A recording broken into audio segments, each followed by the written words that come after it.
बहुजन समाजामध्ये खास करून श्रद्धेच्या नावाखाली काही रूढी, परंपरा, आघोरी कृत्य असे प्रकार महाराष्ट्रभरामध्ये चालतात आणि ते बंद झाले पाहिजेत.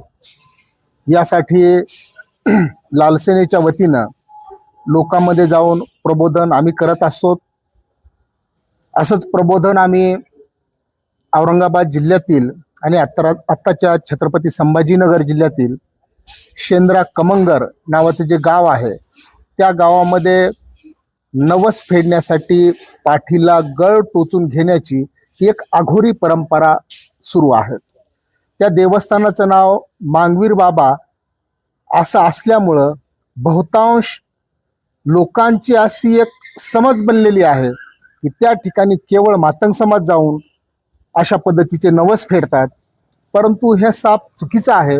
बहुजन समाजातील 18 पगड जातीचे लोक त्या ठिकाणी जातात आणि अशा पद्धतीनं श्रद्धेच्या नावाखाली गळ पाठीला टोचून नवस फेडतात. ही जी प्रथा आहे तर ही प्रथा कायद्याने बेकायदेशीर आहे असं सांगून आम्ही लोकांना, त्या ठिकाणच्या भाविकांना त्यांची समजूत काढण्याचा प्रयत्न केला, त्यांचं प्रबोधन करण्याचा प्रयत्न केला. परंतु ते अशा प्रबोधनाला दाद देत नव्हते, कारण तो श्रद्धेचा विषय होता. आणि श्रद्धेचा विषय असल्यामुळं आम्ही जिल्हा प्रशासनाकडे, शासनाकडे वारंवार आम्ही अशा पद्धतीचे तक्रारी करत होतो की हे बंद करा. परंतु आस्थेचा विषय असल्यामुळं या ठिकाणी प्रशासन यामध्ये कुठलाही हस्तक्षेप करत नव्हतं.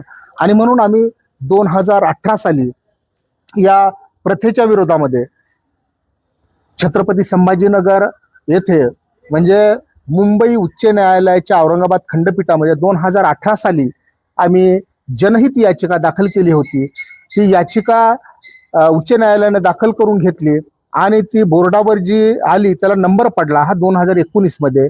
त्याचा जो नंबर आहे PIL नंबर 01/2019 म्हणजे 01/2019 हा PIL नंबर होता. आणि मुंबई उच्च न्यायालयाच्या औरंगाबाद खंडपीठामध्ये 2018-19 पासून ते 2026 पर्यंत या याचिकेची सुनावणी झालेली आहे. आणि काल 18 एप्रिल 2026 रोजी उच्च न्यायालयाने यामध्ये अंतिम निर्णय दिलेला आहे. आणि त्या निर्णयानुसार आता केवळ शेंद्रा येथीलच नव्हे तर महाराष्ट्रभरातील अशा ज्या काही आघोरी, अनिष्ट, रूढी, परंपरा आहेत त्या सर्व परंपरा कायद्याने बेकायदेशीर मानून त्यावर बंदी घातली पाहिजे असे आदेश उच्च न्यायालयाने दिलेले आहेत. हे आदेशची या ठिकाणी ही प्रत आहे की उच्च न्यायालयाने जो का आदेश दिलेला आहे त्या आदेशाची 18 एप्रिलची ही प्रत आहे. आणि त्यांनी राज्य सरकारला स्पष्ट पद्धतीचे निर्देश दिलेले आहेत.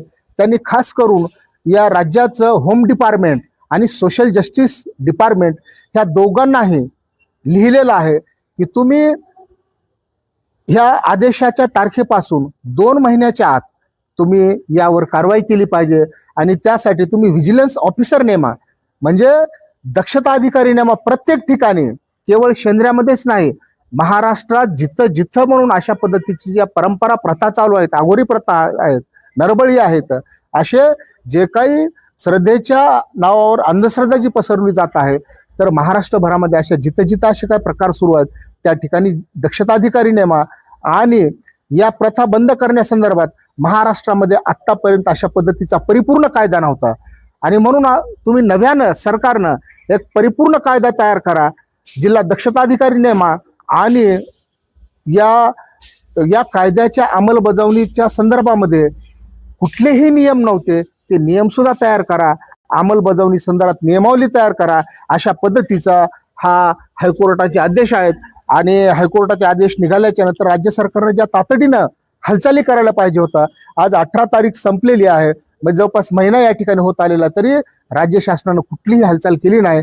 आणि म्हणून आज आम्ही राज्याचे गृह सचिव आणि प्रधान सचिव सामाजिक न्याय विशेष सहाय्य विभाग यांना आम्ही जिल्हाधिकारी परभणी यांच्या मार्फत निवेदन पाठवलेलं आहे की हायकोर्टानं दिलेल्या आदेशाची अंमलबजावणी झाली पाहिजे, तातडीनं कारवाई झाली पाहिजे अशी आम्ही राज्य शासनाला हे पाठवलेलं आहे.